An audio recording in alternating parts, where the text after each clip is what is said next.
Hey everybody, Bryant, the restaurant giant, back with part 2 of the restaurant reopening strategy. Today we are going to dive into the new labor construct. Let me explain to you what I mean by construct. A construct is a system that's designed to measure success. In theory, this is something that we build in advance and create indicators and triggers to tell us if the model will work. And the better that we understand the demands of the system, then the easier it is for us to adapt and make changes to ensure our success. That's the premise of construct, and it applies to both labor, the P&L piece that we'll be talking about later. It applies directly to the menu conversation we had in the last video. The importance of us building our own construct is this: if we live in someone else's construct, that doesn't ensure our success. It ensures theirs. So there are some rules that we have to create and follow, designed specifically for us based on our business model. And then there are some basic rules that we can apply that most people tend to follow. We need to know the difference between the two. In the latter, some of those rules can be bent and some can even be broken.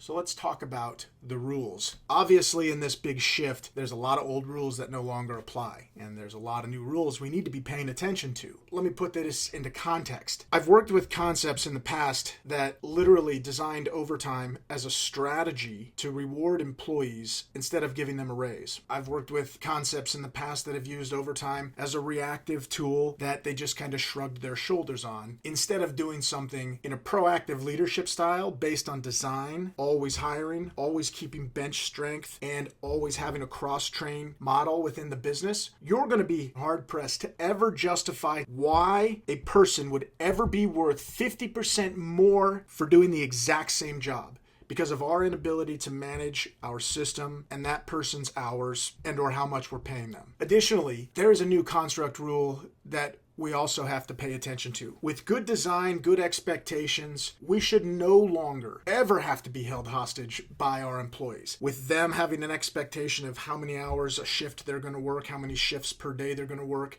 how many shifts per week they're going to work. I'm going to show you some intelligent ways to manage your menus so that you can give people as many hours as possible without hitting overtime, but without letting them dictate the rules to us. If we build this construct and we build the rules, then we can avoid that. The easiest rules to fall into are where we are missing our own, and that's how we end up getting into a bad situation. The current economic landscape is dictating that those two things will no longer be allowed. Otherwise, it will absolutely erode any opportunity we have at profit margin and kill us faster than anything. One of the other critical reasons why those rules won't apply anymore is because a rule that we've been living with for quite a while is that there had been a labor shortage. 2 months ago, our talent pool looked more like a kiddie pool. In fact, it might have been a puddle. And within that, there were more jobs available than there were people to work them. That is no longer true. We know that. The pendulum has swung the other way, and now it's our opportunity to make sure that we write great rules and hire great people, which leads to the next new rule. There is no longer a talent shortage. With this abundance of people unemployed, there is an additional abundance of great talent out there looking to find a good place to land, some place that they're treated well, they can make good money, and they can feel good about what they're doing. All of this comes from design. If we design this construct with these new rules, we will no longer be winging it. We've got to shift from that reactive management philosophy to a intelligent, world-class business designed with leadership, focused on planning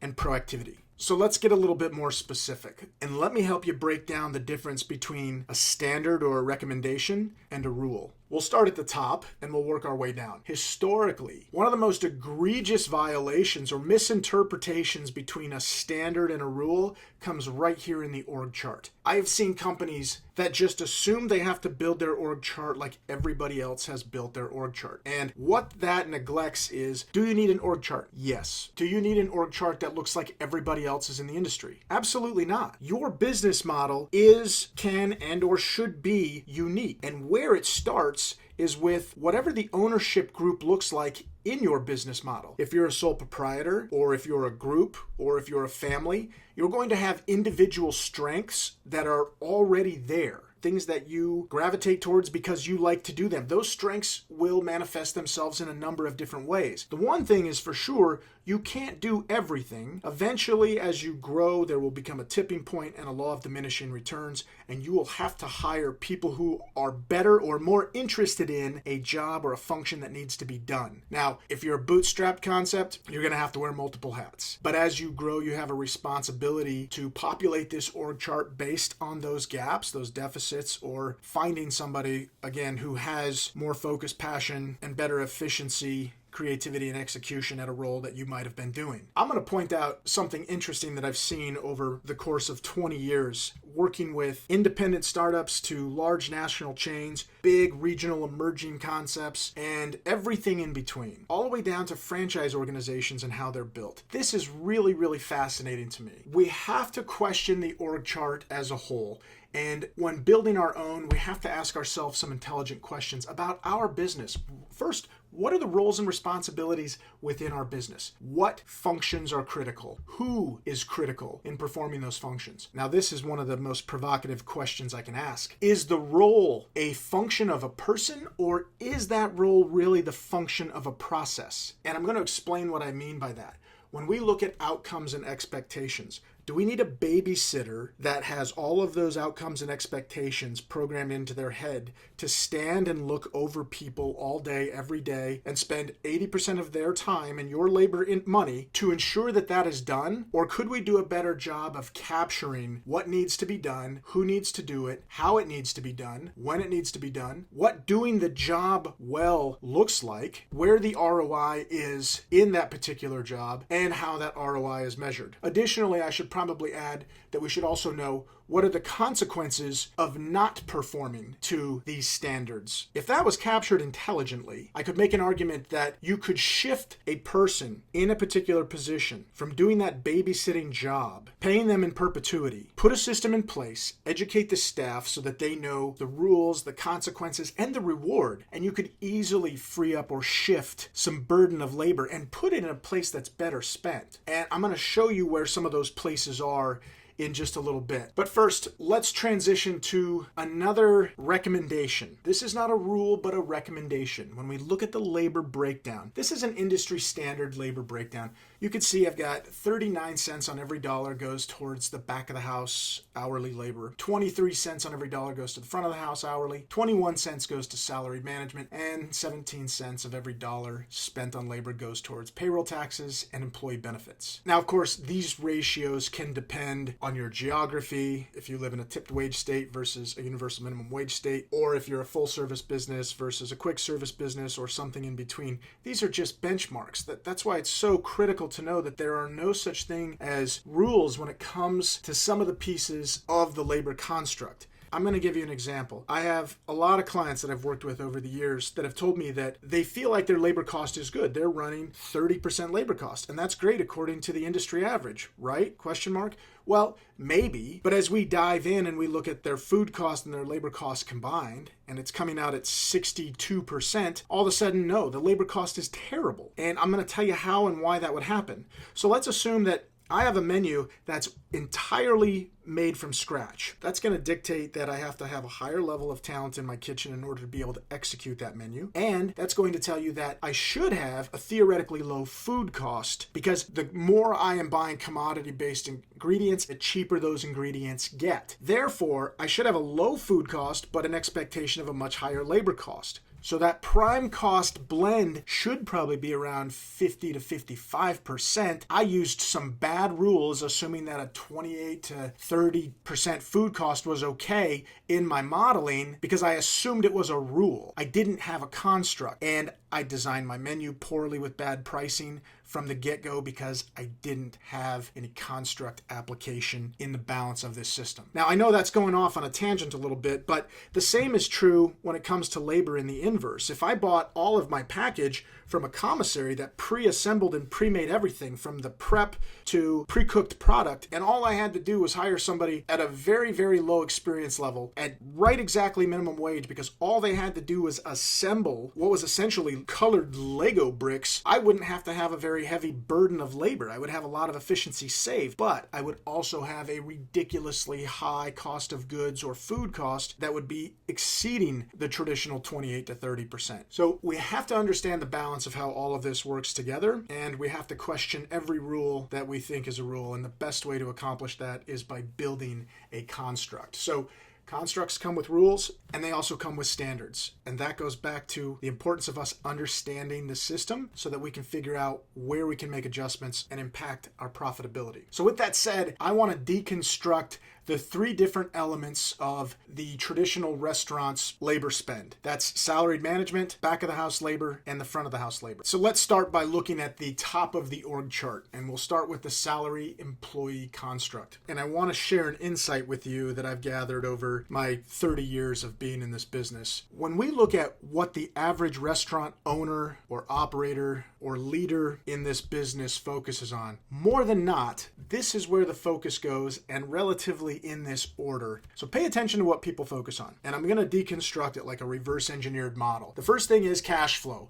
How much money do we have in the bank? Can we pay the bills? Can we manage these capital expenditures that we need? Can we cover payroll? After looking at cash flow, if we're not satisfied with how much is there, then the first thing that we do is we focus on our prime cost, which is cost of goods and labor. And we try to figure out if something's broken. If it's broken, we fix it. If it's not broken, then we move to sales. It must be a sales problem if the other pieces are in line. And if the sales aren't there, then we go to a marketing focus so that we can drive sales, so that we can increase cash flow. And in order to execute all these new marketing strategies, we have to make sure that our operations is tip top. And finally, we look at the product that we give to people, which in ideation, execution, presentation, uniqueness is captured through the culinary vehicle. That is our thought process and our priority of focus across the industry. And this spans from the independent concept to the largest, most sophisticated concepts around there. And it's not about whether I agree or disagree with this. I'm just telling you this is the consensus. Let me break these focus pieces down into three really simple categories. Cash flow, cost of goods, labor. That is a primary function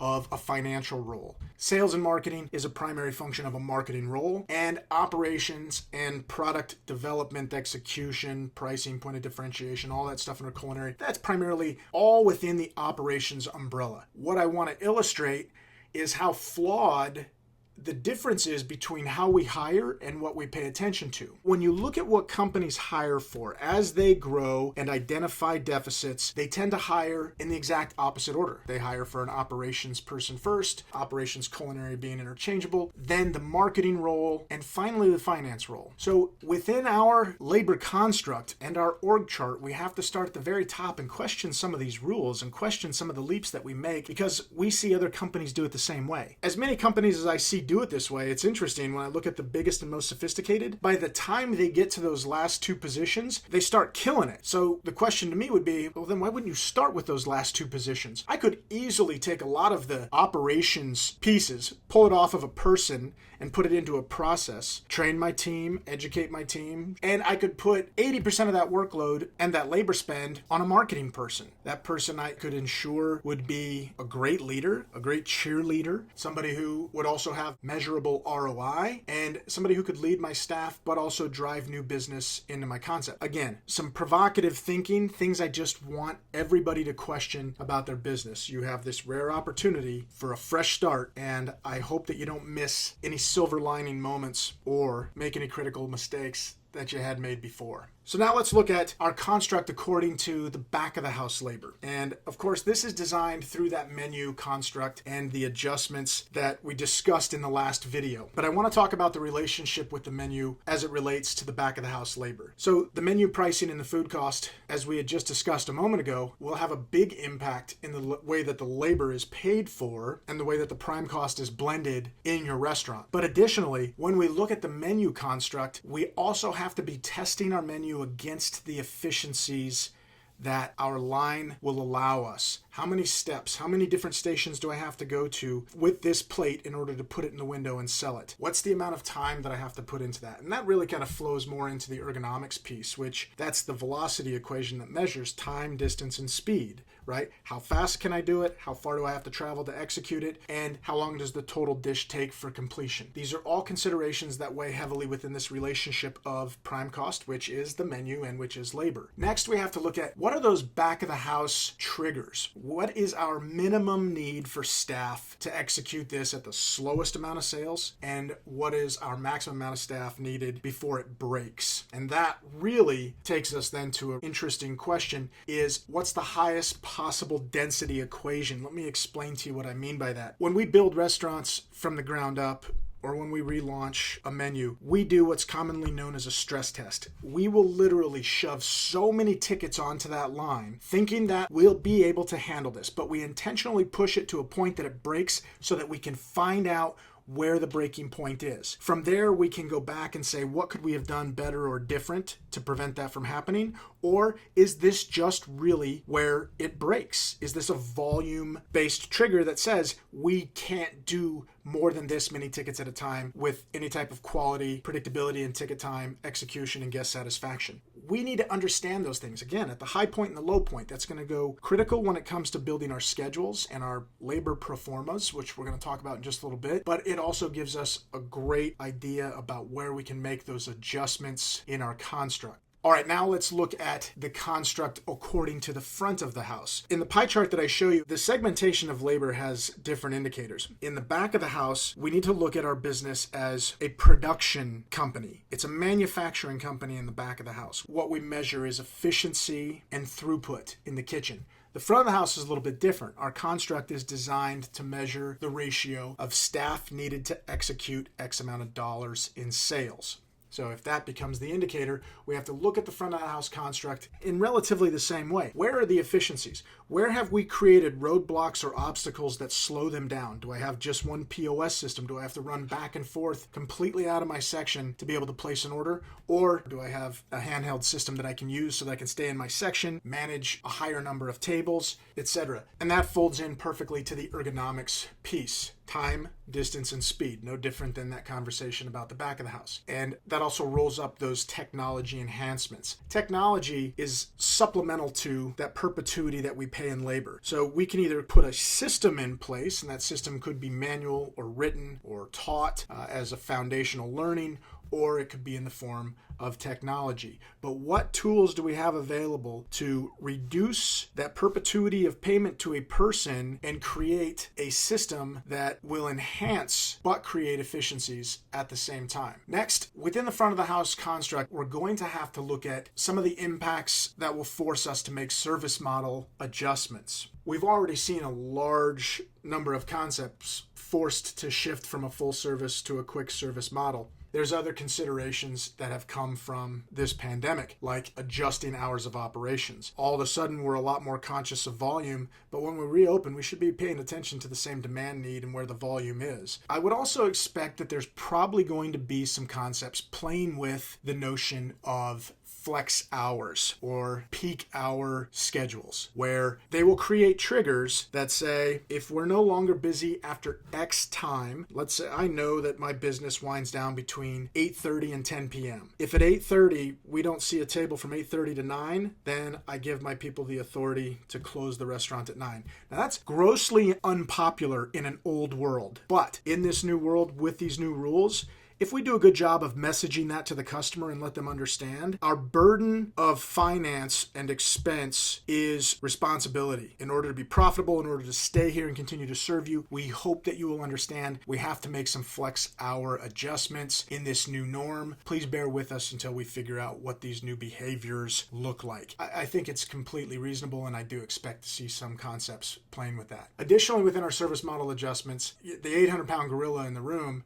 is going to be guest safety and social spacing. The new optics, and we're going to talk a lot about this in the marketing and branding elements of this video series, guest safety is going to be critical, and there's also some rules and expectations. When it comes to social spacing, we know that that's going to reduce dining rooms and seating and capacity, and that's going to have a tremendous impact on our ability to perform against the sales. When we talk in the financial model, we're going to talk quite a bit about how we can create new revenue centers to try to create the offset for balance in what we already know we're going to lose based on this social spacing. Finally, there are the expenses. Here's the breakdown. We look at what is the wage paid relative to the sales earned hourly. And we want to understand that ratio, because just like the kitchen, when we talk about productivity, how many plates can they put through and how many people do they need in order to hit these triggers for different capacity, we have to look at the same thing according to our front of the house. And we want to do that over a wage to sales hourly ratio. We also have to understand our headcount triggers in the front of the house.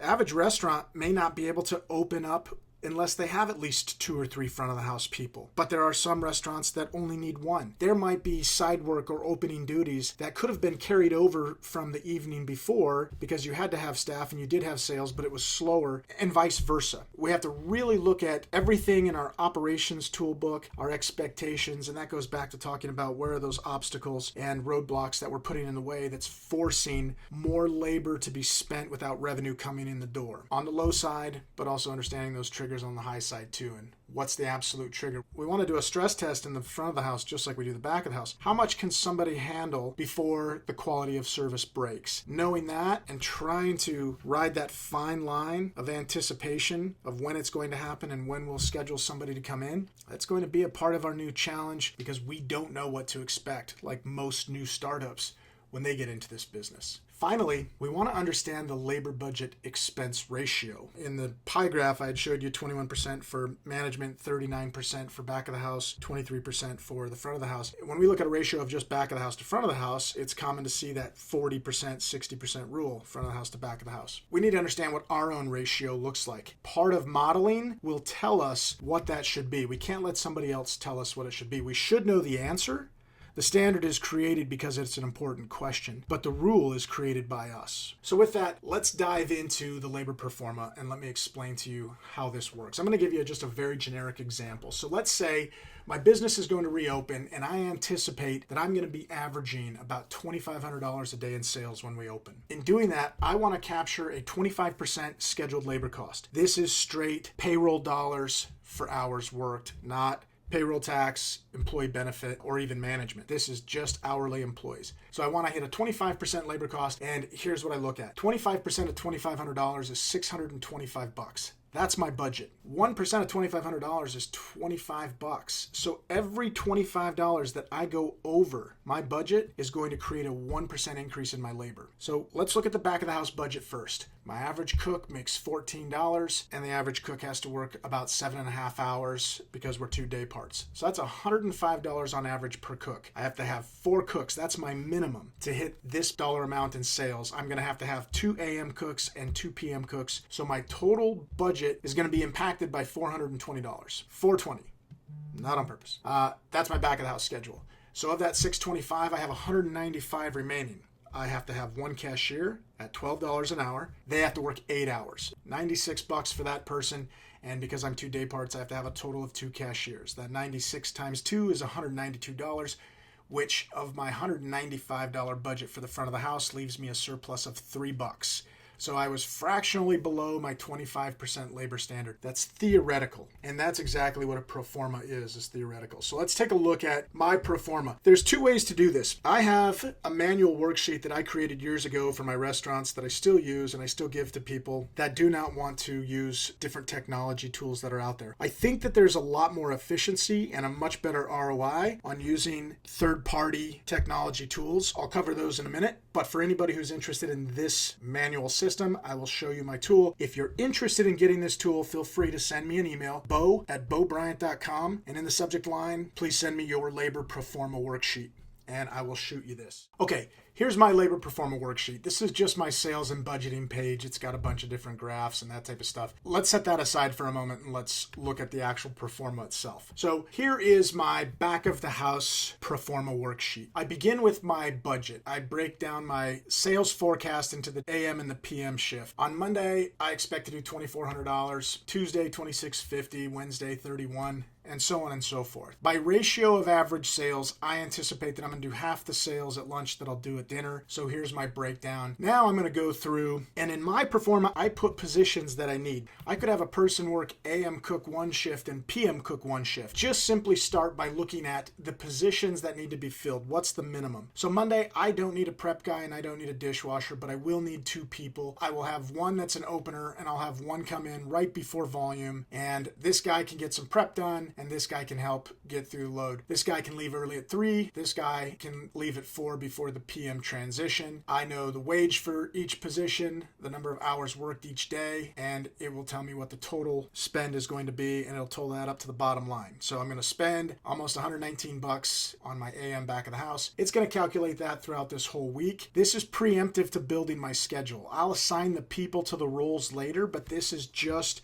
me knowing how many people do I have to have in order to facilitate these dollars. Now, I also have this bottom line, and I look at a couple of different things. Of the entire labor budget, on Monday I spent 54% of the labor budget in the back of the house. As sales go up, there's a law of replenishing returns. On Tuesday, higher sales, I still only need 2 people. Wednesday, higher sales, I still only need 2 people. On Thursday, it keeps getting better, but on Friday it breaks. On Friday, the volume triggers an extra person. The sales aren't quite high enough for me to do it with the same crew that I did earlier in the week. I have to add an extra body for each day part, and that put my burden of cost up higher, and I wasn't getting the same type of throughput per person. That starts to correct a little bit on Saturday, and I give just a little bit back on Friday. So I can look at my budget according to the total budget weighted between the front of the house and the back of the house, and I can look at my total labor cost against sales. So I spent $600 against doing $2,400 in sales that day.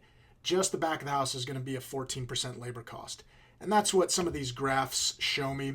They show me what my percentage of sales are by day. They show me what my labor cost was blended front of the house and back of the house by day. Shows me where my sales are by day part. So I'm doing 30 to 35% of my sales in the morning, and I'm doing the remainder in the evening. My ratio of labor spend, here's how much I spend on the front of the house labor. Here's how much I spend on the back. Here's how they blend together. So these are just some graphs that point to some problems, and I can identify these problems. Like you can see Friday and Monday I have the highest labor cost. Well, least amount of sales with the bare minimum amount of people needed, put it up high on a Monday, and the sales weren't quite high enough but forced a trigger for me to bring in extra people to accommodate the sales. So I can justify those 2 days, and I can also look at a master Performa that'll be populated. My back of the house and my front of the house schedule that I do independently is rolled up into one master Performa, and that'll show me some bottom line totals per day, front of the house and back of the house combined. It will show me what my savings were against my budget on any given day, or what my deficit was, as was the case with Monday, and it'll roll it all up into the bottom line, which is really important. And it will show me that I actually hit a compressed labor of 18% for front and back of the house, which performed incredibly well against what my expectation was. Now, this is just forecasted. I'm taking this based on what I think I'm going to do. One of the best parts of this tool, and one of the things that I do, is I will save the Performa by date, and I will go back and populate the actual true sales and the true labor as it performed against actual numbers to see how close I was to budget and what I can learn from the difference.